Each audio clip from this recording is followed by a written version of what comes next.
Welcome to this IELTS listening practice test. There are 4 sections and 40 questions in total. Each recording is played only once. You'll have time to read the questions before each part and check your answers afterward. At the end, you'll get 10 minutes to transfer your answers. Get ready with a pen and paper. Now let's begin section 1.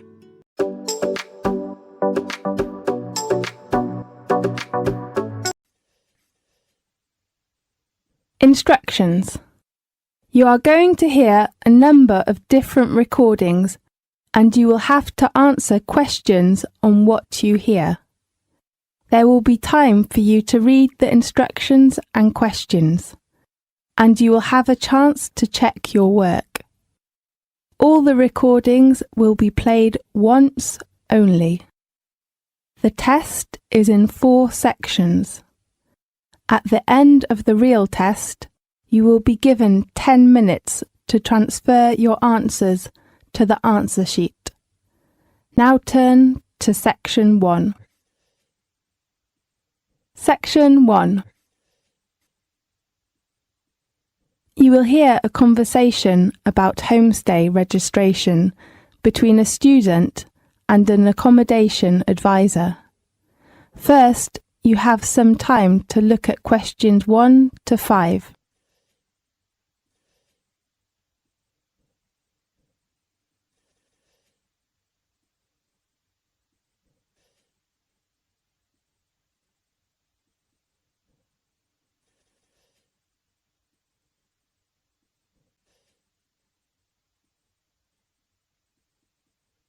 You will see there is an example that has been done for you. On this occasion, only the conversation relating to this will be played first. Good morning. Good morning. I'd like to apply for a homestay. Right. Sit down, please. Well, I need to take down your details first. The type of accommodation that the student hopes to apply for is homestay. So, homestay has been written in the space. Now we shall begin. You should answer the question as you listen because you will not hear the recording a second time. Listen carefully and answer questions 1 to 5. Good morning. Good morning. I'd like to apply for a homestay. Right. Sit down, please. Well, I need to take down your details first. Okay. What's your full name? My name is Aaron Lee. Do you spell your first name A-A-R-O-N? Yes. Okay. And your age? I'm 18 years old. So you are a freshman in our university? Yes. What's your present address? I live in student accommodation. International House. In which area? North Campus. Your room number? It is 316C. Okay, Aaron. Are you unsatisfied with your flat now? Actually, my flat is all right, but I hope to move into a local family, to have more opportunities to know about local culture and to improve my English. Right. Tell me your contact number. My home number is 81419680 and my mobile phone is 75863344. Now, look at questions 6 to 10.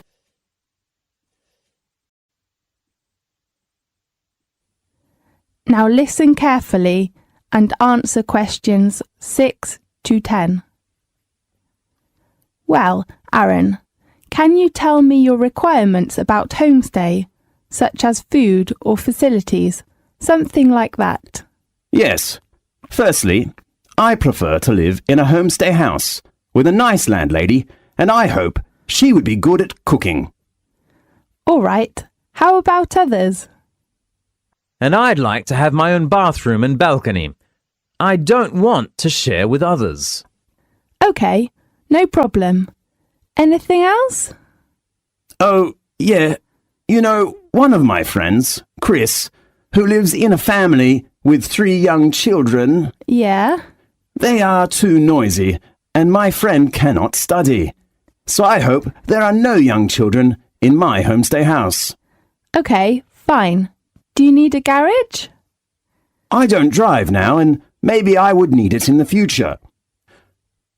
Oh yes, I hope that the house would be near to campus. OK, not far from campus. Anything else? No. Well, let's talk about the rent and the deposit. Okay. Usually, the rent of homestay is about £140 per week, and you will have to pay 2 weeks' rent as a deposit in advance. Does the rent include all bills? No, it only includes the water fee. You have to pay your electric bill and telephone bill and cable bill if you need. Right. When would you like to move in? As soon as possible. Well, I hope to see a house this weekend. How about this Saturday? Is it the 6th of October? Right. OK, I know. Do you have any other questions? No, that's all. Thanks for your help. You're welcome. Goodbye. Goodbye. This is the end of section 1. You now have half a minute to check your answers.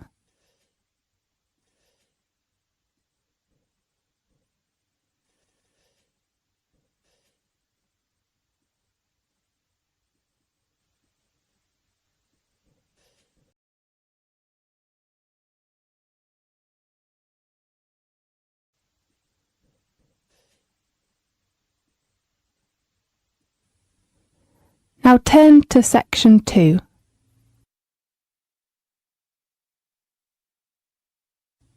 Section 2.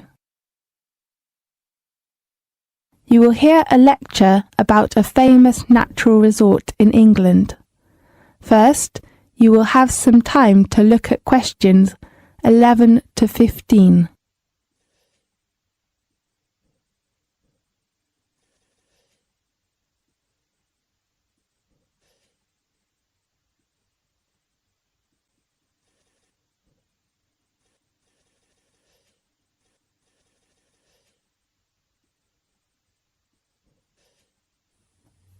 Now listen carefully and answer questions 11 to 15.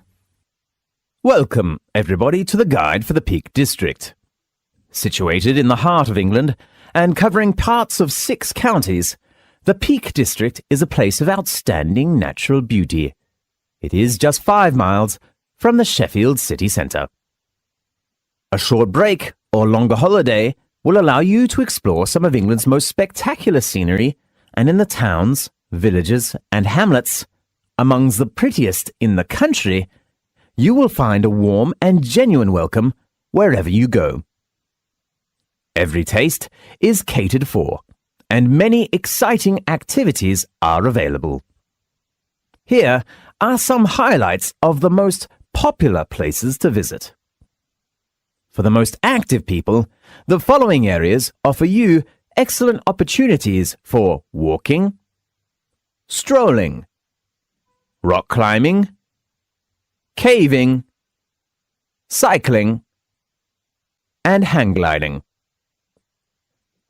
The first place I'd like to introduce you to is Bakewell. This beautiful little town is renowned for a certain local delicacy, the famous Bakewell pudding. It's very delicious. And steeped in history, Bakewell's oldest building dates back to Henry VIII's reign. Just south of the town is the medieval Haddon Hall, a magnificent Tudor manor house, complete with gardens, heralded as the most romantic in England. On Sheffield's doorstep lies the Palace of the Peak. Chatsworth is quite possibly the UK's most stunning country house, and a must-see for any visitor. The magnificent ground alone, with their formal gardens, fountains, and maze, are worth a visit. At the heart of the Peak District lies the Peak District National Park, the first of Britain's national parks, established in 1951 to safeguard and preserve this beautiful region, not only for future generations, but also for visitors to enjoy in the present. Whether you're exploring, getting out in the great outdoors, or simply relaxing, experience the Peak District and the Peak District National Park. You will be taking home wonderful memories. A regular train service from Sheffield travels through the scenic Hope Valley, home to the charming villages of Hathersage, Edhill, and Castleton. Hathersage is the final resting place of Little John, while Edhill marks the official start of the Pennine Way. Castleton has some of the greatest show caverns in Europe and the only surviving Norman Keep in Derbyshire. The most famous cavern is Blue John Cavern. The natural water-worn caverns are home to 8 of the 14 known varieties of stunning blue Joan stone, which can be seen in its natural state among stalactites and stalagmites.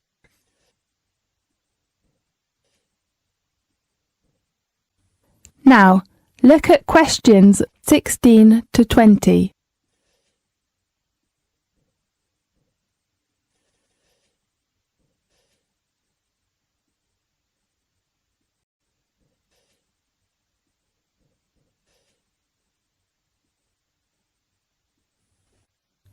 Now listen carefully and answer questions 16 to 20. Further south, the craggly gritstone edges and limestone valleys of the Derbyshire Dales offer endless opportunities for walking and cycling. Please be aware that all children must be accompanied by an adult.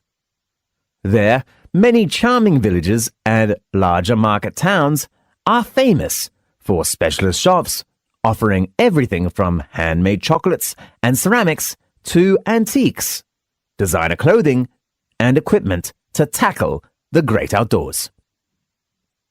You could pick up some wonderful souvenirs for your friends.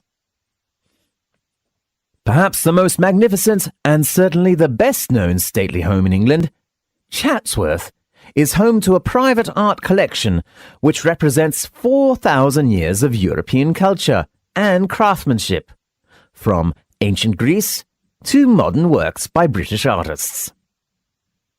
Everything about Chatsworth is on an impressive scale, from the sumptuous interiors to the breathtaking gardens and the 1,000-acre Capability Brown designed estate is one of the most beautiful and historic man-made landscapes in Britain. The last resort I hope to recommend you is the beautiful village of Eyam, where there is a tragic tale. In 1665, a tailor in this small village received some cloth ridden with infected fleas from London. The village decided to quarantine itself, but a third of the villagers died. That is known as the famous Plague Village. There are several reminders of this dramatic event, and Eyam Hall tells a vivid story of those fearful months. Eyam Hall is a small but charming 17th century manor house with a cafe and craft workshops in the centre of Eyam. It has been over 50 years since Britain's first national park was established in 1951. Every year, lots of visitors from all over the world come here to relax and enjoy the natural beauty. So if you feel tired, bored about your work, study, or even the city life, why not visit the Peak District? You will find what you need there. This is the end of section 2. You now have half a minute to check your answers.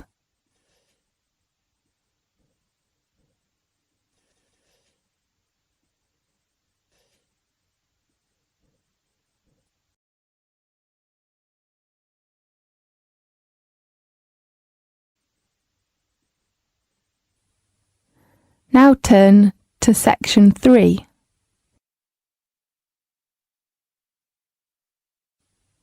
Section 3. In this section, you will hear a talk between a student and a professor.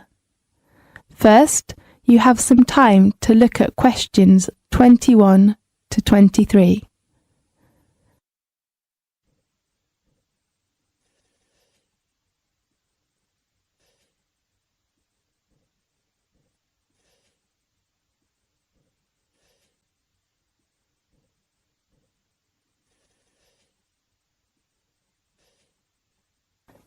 Now listen carefully and answer questions 21 to 23.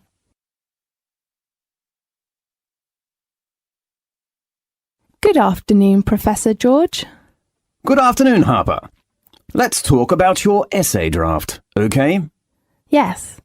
Actually, Professor George, I just decided to change my essay topic to energy crisis. Oh, I don't think you need to change the topic. You know, environmental protection is much better than that one. Oh, really? I'm glad to hear that. In your mind, that's a good work? Yes, I think so, but there is still lots of work that needs to be done. Oh, yes, of course. I'm just very anxious to hear what you think of it. Well, the first one. Which research methods will you take? I'd like to use a questionnaire. I don't think that's a good choice. Why? Because you will have lots of research data to check. That will be a huge work. Yeah, I think you're right. How about an interview? OK, I will think about it. Professor George, I think I have a problem with the timetable. You mean the deadline? Yes, I'm afraid I can't hand in my work before the essay deadline. Why? You know, I have to spend a lot of time on my part-time job. Harper, I don't think you've given me a good reason. You know, I can't postpone your deadline, except if you get an illness. But Professor George, This is our rule. I hope you can cope well with your timetable, okay? OK. Now look at questions 24 to 30.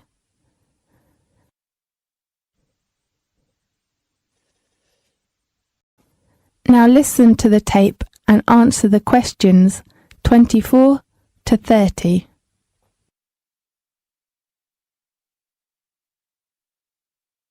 Harper, generally speaking, your essay is good work, but I'm worried about some parts.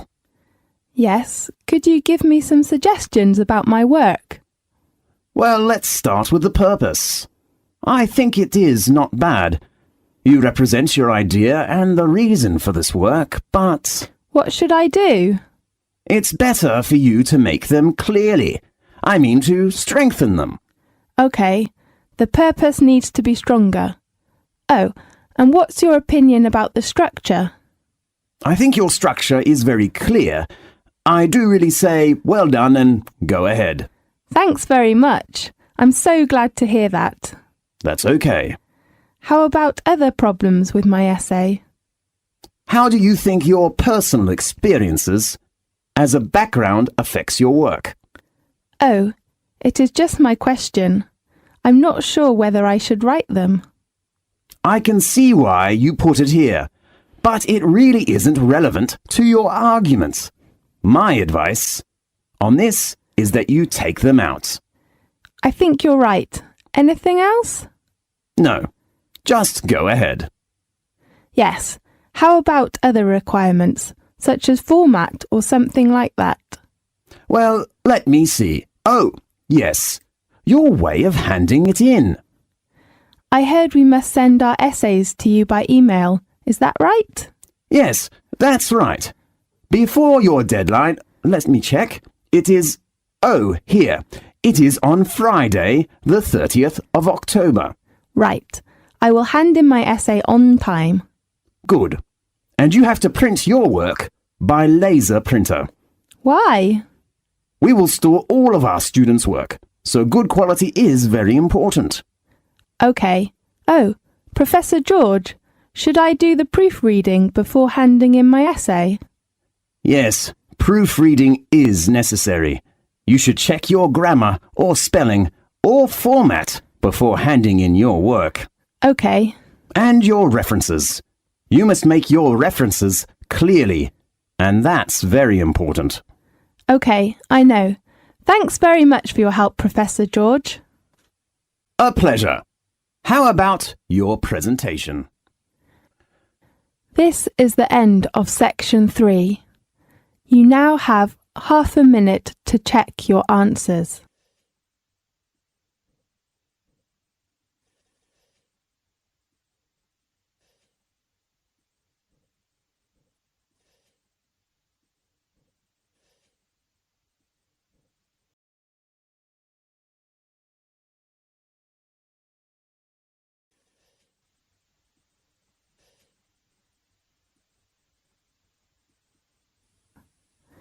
Now turn to section 4.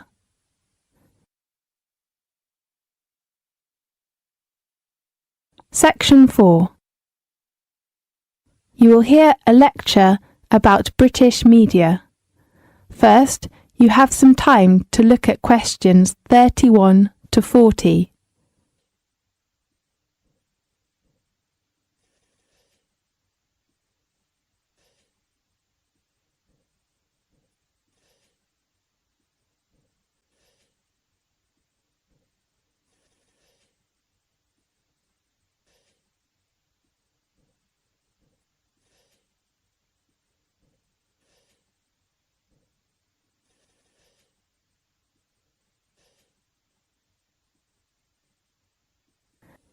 Now listen carefully and answer questions 31 to 40. The United Kingdom has one of the world's oldest established newspaper industries. In the late 18th and early 19th century, as the British economy began to industrialise, as literacy levels rose through the introduction of mass education, more and more newspapers began to appear.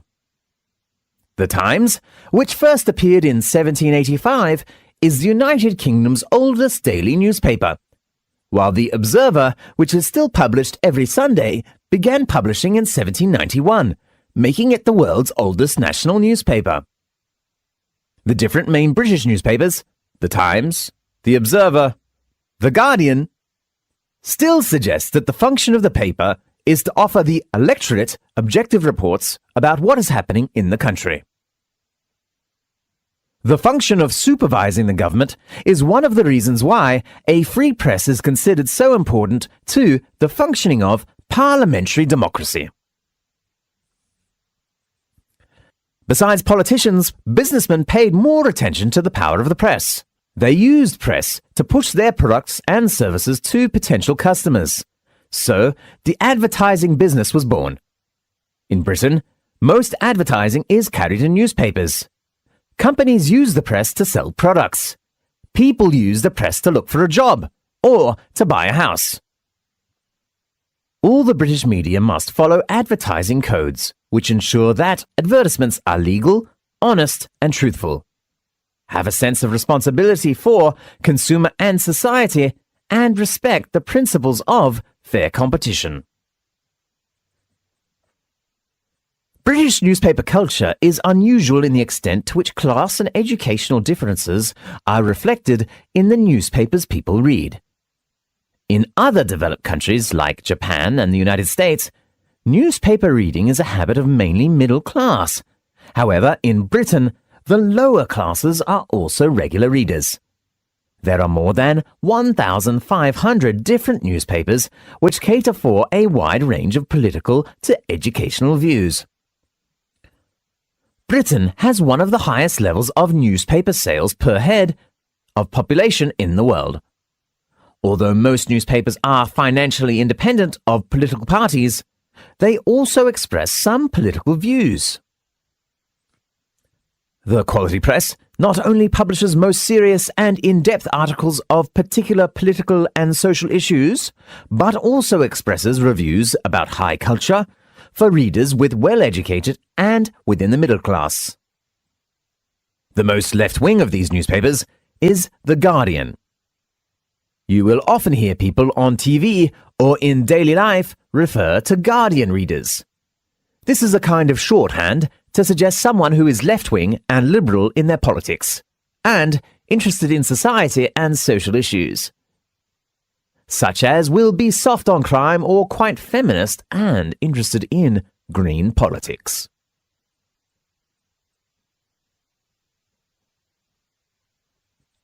The other category of national newspapers is the tabloids, which people usually call the gutter press. It often carries some scandals about famous people, whether in politics, entertainment, or sport, etc. The stories are short, easy to read, and usually rely more on opinion than fact. One feature of the tabloid press, which has become a national institution, is the page 3 girl, a picture each day of pretty, scantily clad young women. The broadcast media, television and radio, are tremendously important to British national life. According to Record, British people spend 4 to 5 hours a day watching TV. Whether you are working, chatting with friends or family, conversations will usually be about programs that were watched the evening before. Even newspapers also carry reviews of programs which are being broadcast. If a person does not participate in television viewing, he or she usually is looked as out. News, entertainment, and sport are British people favourites.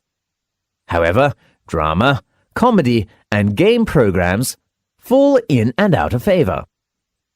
British has 2 long-running soap operas. The oldest and most popular soap show was located in the northern city of Manchester in the 1960s. Compared with American soap operas, British soaps present gritty and realistic accounts of the everyday life of Britons. They are of very high quality and are popular abroad, whether in New Zealand or Canada. You can keep up with your favourite characters. Daily news and weather forecasts are also popular viewing. British newscasts are famous for the quality of their reporting. While there are many channels for audiences, so an interesting phenomenon appears. During particularly popular programs, the national utility companies have to make special preparations because during commercial breaks, a surge of demand for electricity is created when millions of British viewers rush out of the sitting room to make a cup of tea. The British Broadcasting Corporation, more familiarly known as the BBC or even the Beep, is Britain's main public service broadcaster. It began in 1927 as a public service radio station, and later moved into TV. The BBC has 2 channels. BBC One specialises in shows with broad appeal, such as sport, entertainment, drama, kids shows and current affairs. BBC Two caters for special interest audiences, and so broadcasts documentaries and shows aimed at particular social groups, such as the elderly, handicapped, homosexuals, and so on. The BBC is funded by licence fees, and viewers must buy a licence each year for their TV set. The BBC is no longer just about TV shows. Nowadays, it is a multimedia business with wide publishing and educational interests. This is the end of section 4. You now have half a minute to check your answers.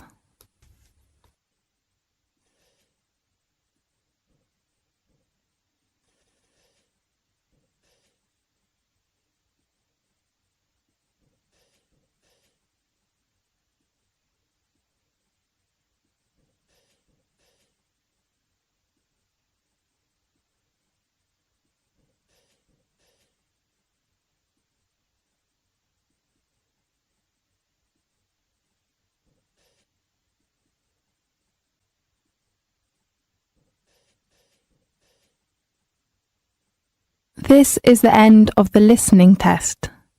You now have 10 minutes to transfer your answers to the listening answer sheet.